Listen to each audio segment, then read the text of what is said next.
Hi, I'm WELS President Mark Schrader.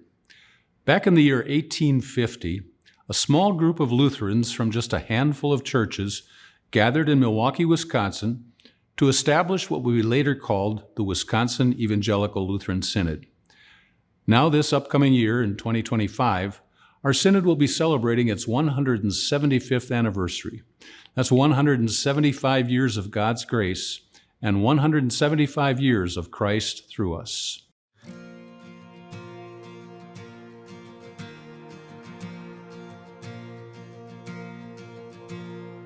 Welcome to St. John's, big building. It's been around for a while. The original founders of St. John's, they came largely from Germany. Isaac Hayes is the pastor at St. John's on the hillside in downtown Milwaukee, an historic church in the Wisconsin Synod.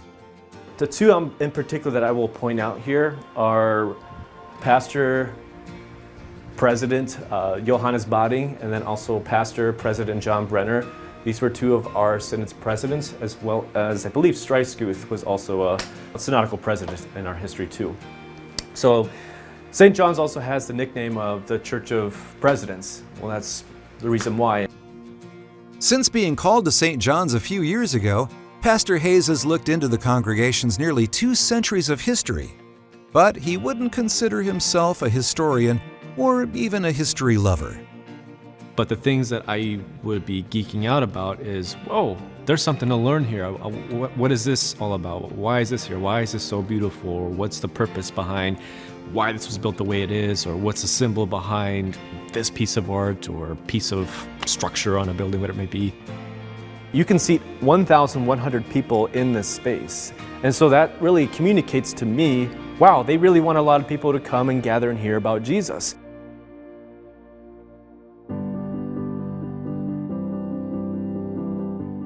As our synod gears up to celebrate an important milestone, it provides an opportunity to look back and consider the ways that God has worked in WELS and through WELS with an anniversary theme of Christ through us. I think Christ through us just shows how God can take a group of incredibly sinful human beings throughout the course of 175 years and use them to share His word, to spread His word, to bring people to faith. When looking back at our history, we can see God's love for us as He worked out everything for our good, even during times of struggle. When WELS broke with the Missouri Synod in 1961, probably one of the biggest benefits from that break was that it forced the Wisconsin Synod to kind of stand on our own feet. We had to all of a sudden be doing mission work throughout the nation. We had to start producing our own publications that we weren't doing so much of before. It forced us to even consider more world missions. This is the Synodical Conference, 1914. From the big moments to the small moments, we can see our Savior's plan unfolding throughout them all. Looking back at the history, you see how God takes the smallest act, the smallest, what might seem insignificant at the time, and He uses that for His good. You know, decisions that are made at the synod level, at synod conventions, down to decisions that are made in your local congregation. God uses all of those decisions for His good. This is the original Constitution with the signatures. And just as we can see God's gracious hand working in the history of our synod, looking back at history can also show us how He's worked in our own lives. One decision made differently can change the course of a person's life. And everybody has those moments in their life where they look back and they think, gosh, God really had His hand in helping me come to that decision. This one is fun. From eternity, God has been shaping our own personal history, that we may come to know who He is, how He saved us, and have a relationship with Him. And it might be through a family that has been around for a while, where the gospel has been proclaimed to that family and it's been passed on to generation. Or it might be that it was through a spouse or a friend who first brought you into contact with Christ and His gospel.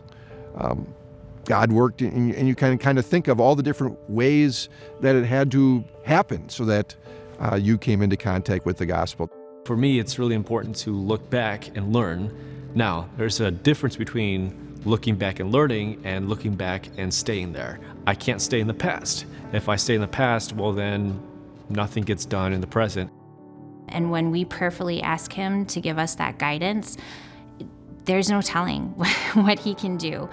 He can take a small synod that started in Milwaukee, Wisconsin, and make us known internationally and have church bodies that we are in fellowship with all across the world. And that started with 3 pastors in Milwaukee, Wisconsin in 1850. And that's amazing. That's amazing. We can't help but thank God for his perfect guidance and immeasurable blessings on our synod over the last 175 years. A number of resources are being put together to celebrate this milestone, including, but not limited to, a pictorial history book, short videos, and worship resources. Watch for these to be made available in 2025 at wellshistoricalinstitute.org/175th.